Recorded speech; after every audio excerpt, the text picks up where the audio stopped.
today's video class, I'm going to explain you the second unit, 2 from your course book written by Leo Tolstoy.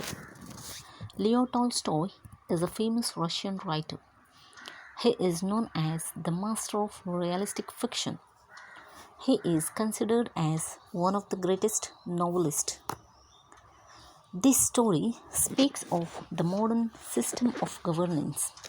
It raises doubts or questions about the ways of punishing a criminal and dispensing or providing justice. You might have learnt or heard the phrase "too dear" in Romeo and Juliet, which means Juliet's beauty is too dear, too expensive. Let's go through this lesson story and find out what is expensive. In the beginning of the lesson, we are introduced to a place, Monaco, a kingdom, a small kingdom which lies on the shore of Mediterranean Sea near the borders of France and Italy. The narrator says that Monaco is a tiny kingdom because it was a small kingdom and there were only 7,000 inhabitants, that is, the people living there. So, the kingdom is also called as Toy Kingdom. But like any other kingdom, this kingdom also had a real kinglet. Kinglet means a minor king. Like any other kings, this kinglet also had a palace, courtiers to advise him in the affairs of the kingdom, ministers who had various responsibilities, and a bishop. Monaco had generals and an army consisting of 600 men. A country or a kingdom gets its income by collecting revenues or taxes in order to provide facilities like roads and transportation, etc., to its people. Likewise, in Monaco, the kinglet collected taxes to meet out the expenses of paying salaries to the ministers, courtiers, officials, etc.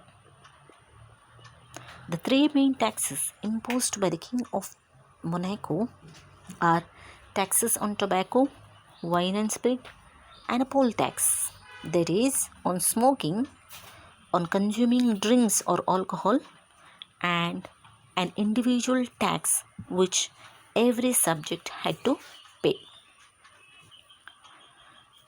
The kinglet would have found it very difficult to pay the salaries to his courtiers and officials if he had not found a special source of revenue. The special source of revenue came from the gaming house where people played roulette. The keeper of the gaming house made a lot of profit, out of which he had to pay a large sum to the prince.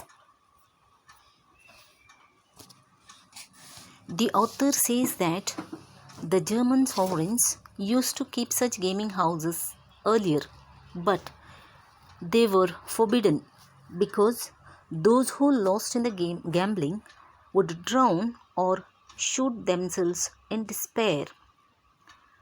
But the Prince of Monaco did not forbid this game, and therefore he remained the monopoly of the business.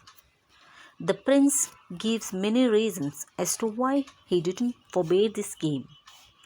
He says that you can't earn stone palaces by honest labor, which means that one can earn money only through unethical ways, but not through honest ways.